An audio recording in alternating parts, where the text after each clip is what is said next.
Buenos días, jóvenes. Bueno, vamos a materia. No sabíamos que examen pleural y habíamos hablado acerca de lo que son los transudados y los exudados y las causas cruci. Así establecido el examen pleural, debemos decir que nos va a dar una sintomatología determinada. Y los síntomas generalmente están referidos al dolor, que es un dolor específico intercostal que se denomina el famoso dolor en puntada de costado. Se produce por deslustramiento de la pleura, sobre todo la pleura parietal. Entonces, ese dolor, conocido como la punta de costado, es un dolor típico característico del examen pleural. Puede ir acompañado de tos cuando se trata de procesos infecciosos y también de disnea por la ocupación del espacio pleural. Y en algunos casos, cuando el proceso infeccioso está presente, puede aparecer el cuadro febril. Así establecido el examen pleural, su síntoma, la anamnesis del paciente es importante, porque no nos olvidemos que habíamos comentado de que una de las causas de mayor producción de derrame pleural es los neurólogos.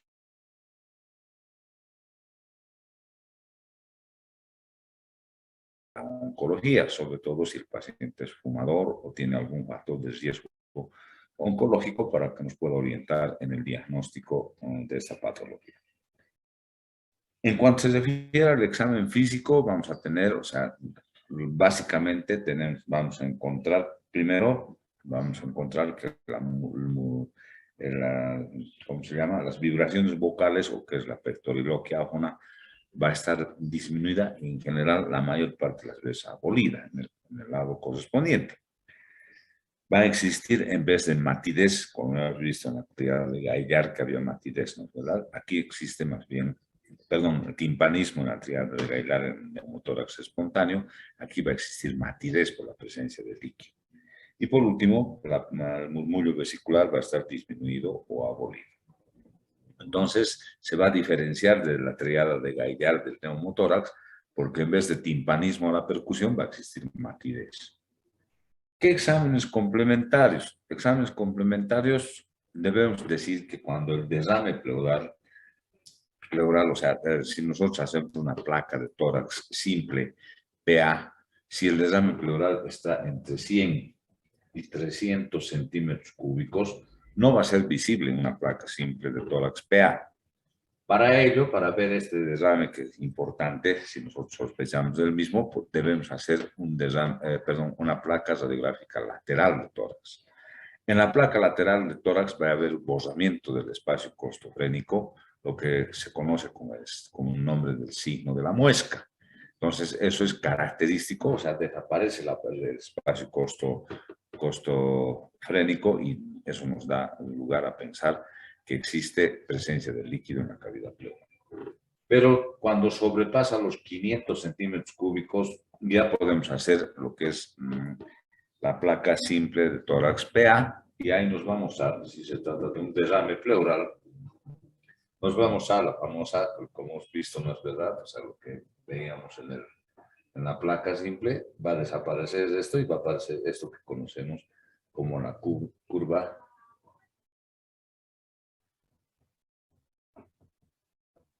de Damazón, ¿no es verdad? Eso es característico por la presencia de líquido en la cavidad pleural. Entonces, la placa simple de tórax, cuando el derrame es superior a los 500 centímetros cúbicos, vamos a esto que se llama la curva de Damazón. Va a desaparecer el espacio costofrénico. De esta forma, entonces vamos a observar que existe líquido en la cavidad pleural.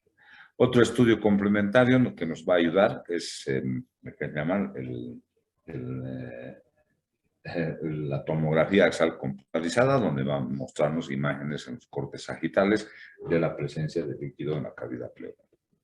Pero importante para nosotros resulta ser la punción, una vez que hemos certificado con eso que hay derrame, hacemos la punción torácica, o sea, la toracocentesis diagnóstica, primero, en principio, ¿verdad? Para certificar Primero vamos a pedir en el examen del líquido obtenido de la cavidad pleural, vamos a solicitar el examen físico-químico para determinar si el contenido líquido en la cavidad pleural se trata de un transudado o de un exudado. ¿Cuál va a ser la diferencia? El líquido que obtenemos de un transudado va a ser un líquido claro porque es prácticamente agua, ¿no es verdad? Entonces, pero en el caso de lo que es el líquido, si nos da una coloración amarillenta y este se coagula, entonces estamos frente a la presencia de un exudado. Además, aquí debemos también diferenciar en el físico-químico si el líquido es rosado, entonces también tenemos que pedir el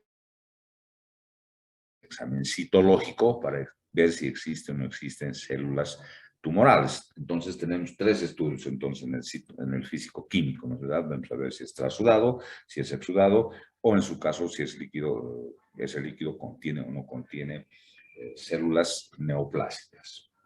¿Qué otro estudio pedimos? El estudio bacteriológico para ver si existe o no presencia de gérmenes, ¿no es verdad? Físico-químico, el bacteriológico que va a ser importante y el citológico que hemos visto que es la presencia de células neoplásicas. Entonces, con esto certificamos que hay o no existe, si no existe, o sea, presencia de células neoplásicas. En el caso de que existieran células neoplásicas, aquí obligatorios de realizar entonces una toma de muestra de la pleura. Entonces hacemos un examen, vamos a hacer una biopsia pleural.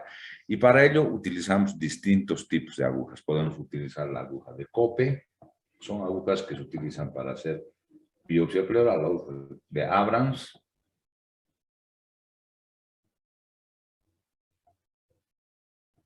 la Van Silberman,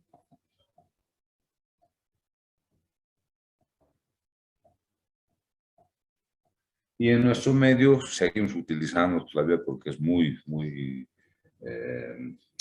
es adecuada, digamos, en nuestro medio para realizar este tipo de toma de muestras, la aguja de Trucut. Que utilizamos esta aguja con la ayuda de una pistola de biopsia, que es una pistola que hace vacío, la pistola de Recamier.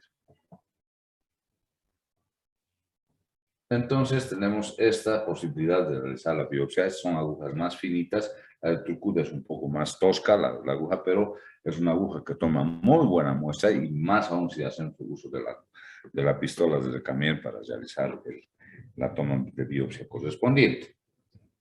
Una vez que hemos certificado el diagnóstico, si se trata de un derrame pleural provocado por ¿cómo se llama? Donde encontramos que se trata de un transudado, entonces debemos buscar la causa, puede ser una insuficiencia cardíaca, puede ser una cirrosis hepática, entonces buscaremos el tratamiento a la enfermedad de base que está produciendo este derrame y haremos el tratamiento correspondiente de la enfermedad de base y el vaciamiento correspondiente del derrame a través de la toracocentesis.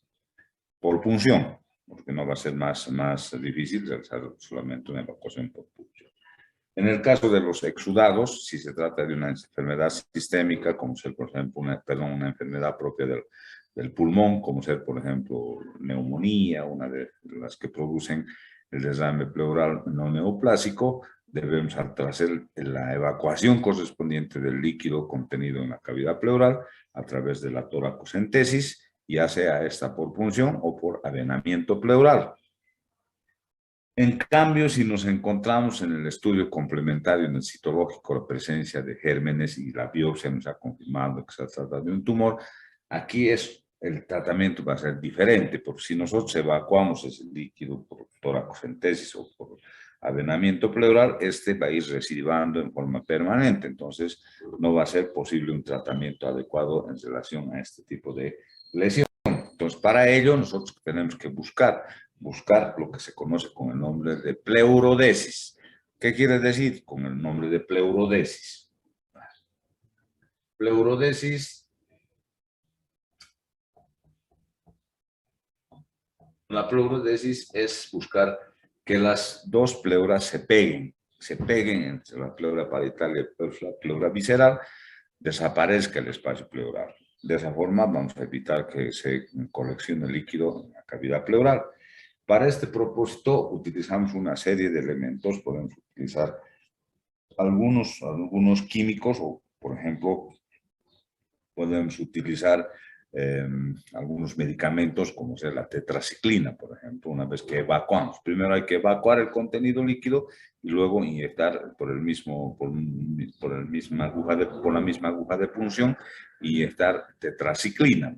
La tetraciclina va a provocar irritación de las pleuras, tanto la parietal como la visceral. Si esa irritación va a hacer que se peguen esas dos pleuras y desaparezca el espacio pleural.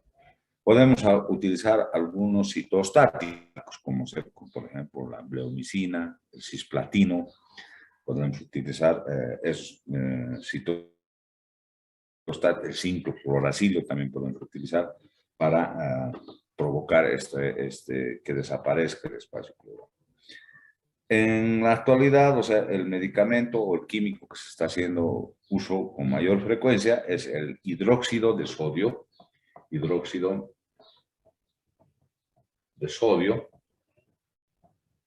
al 0,5%.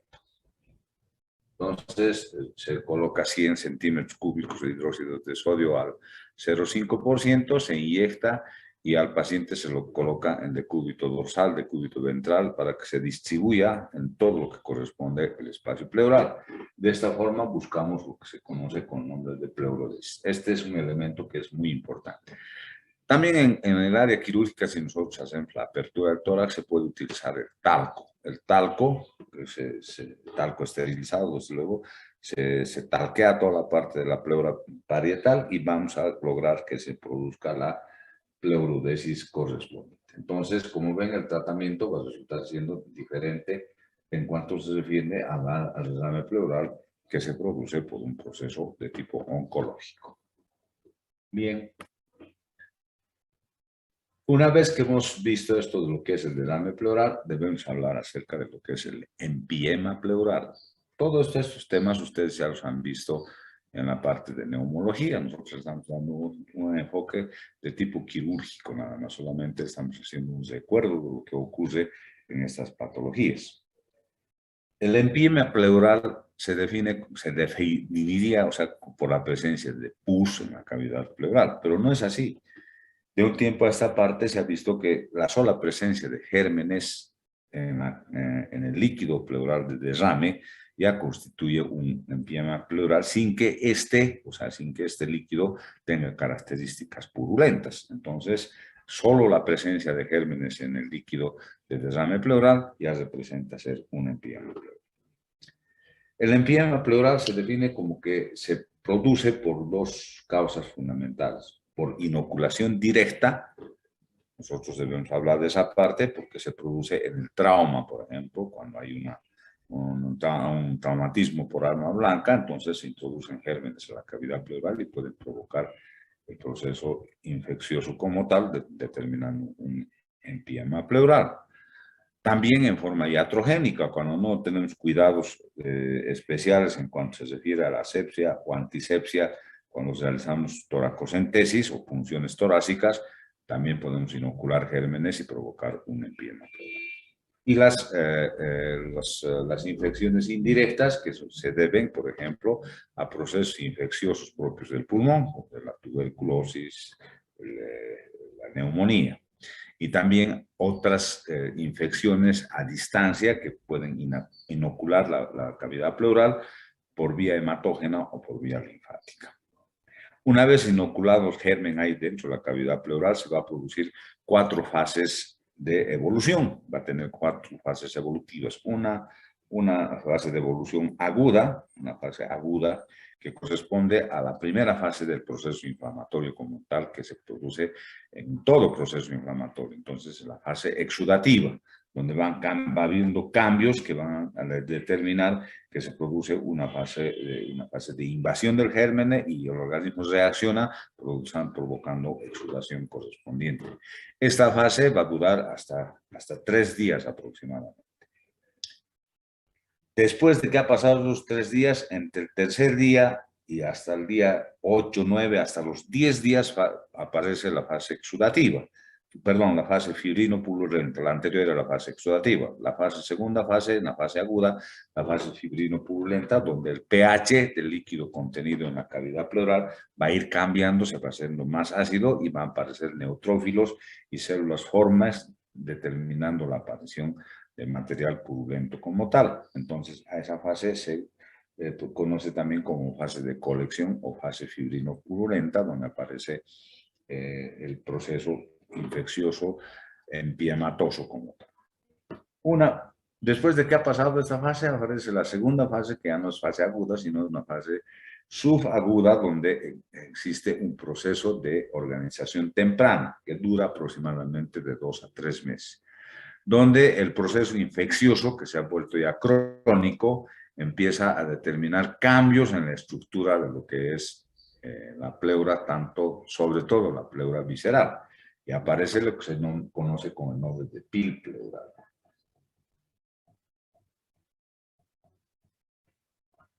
Que es el engrosamiento de la pleura, sobre todo visceral. Se hace más crónico y con el transcurso del tiempo, este PIL pleural va evolucionando de tal forma que se vuelve una fase crónica de la evolución de lo que es el empiema pleural como tal. A esa fase crónica se conoce como este PIL pleural se engrosa de tal forma que ya es imposible que el pulmón se pueda expandir en forma adecuada. A esa última fase de formación crónica se conoce con el nombre de paquipleuritis.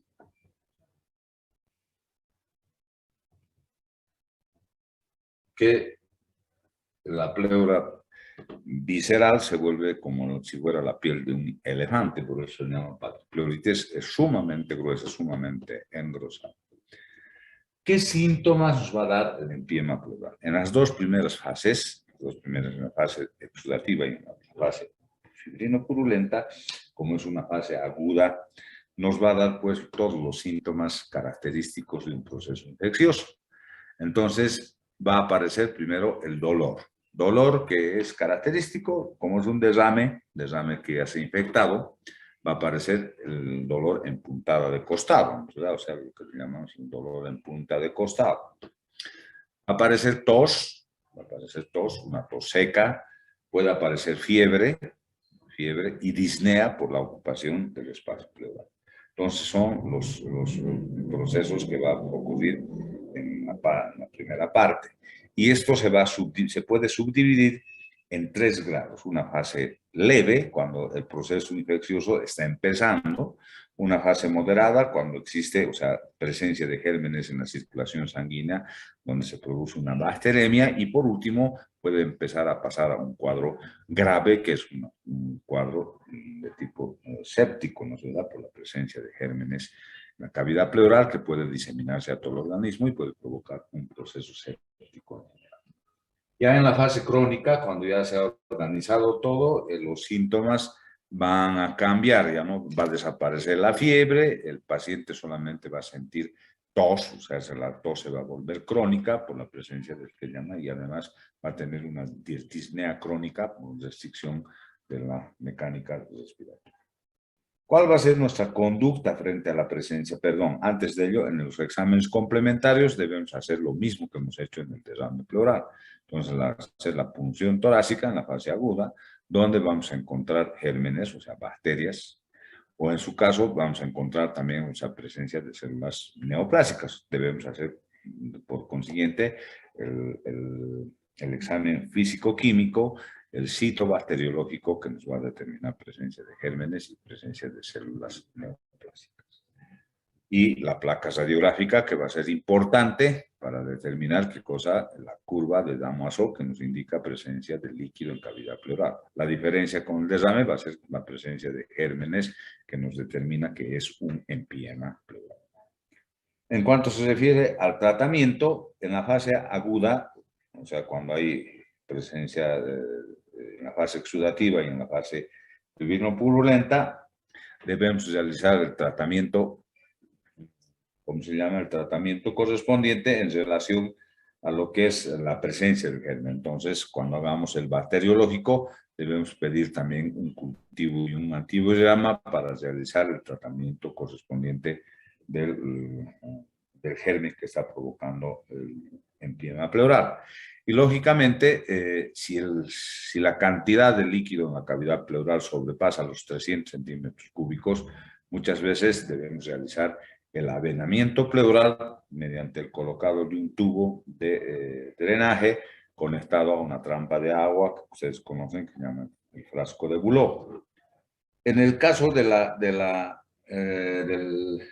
este cuadro que pasa a una fase crónica donde aparece el PIL pleural y la paquipleuritis, nosotros en ese caso debemos, que se va a observar, o sea, en la placa simple de tórax vamos a observar el engrosamiento de la pleura que va a ser muy notorio.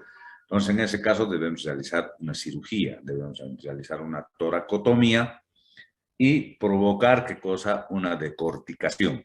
Una decorticación, ¿para qué? O sea, ¿en qué consiste la decorticación? Es retirar la pleura visceral. Hay que retirar en forma quirúrgica, o sea, hay que raspar, si vale el término, hacer la estomía de la pleura visceral. A eso se conoce con el nombre de decorticación.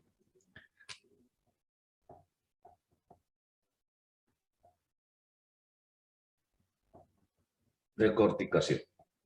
Que corresponde a que debemos pelar, si vale el término, pelar el pulmón de la pleura visceral. ¿Con qué objeto? Con que esta pleura se deslustre y se pegue a la otra pleura para determinar, o sea, es una pleurodesis de tipo quirúrgica para abolir, si vale el término, el espacio pleural. Entonces, ese es el tratamiento que vamos a realizar en cuanto se refiere a la fase crónica, que es la fase de PIL pleural o fase de paquipleuritis.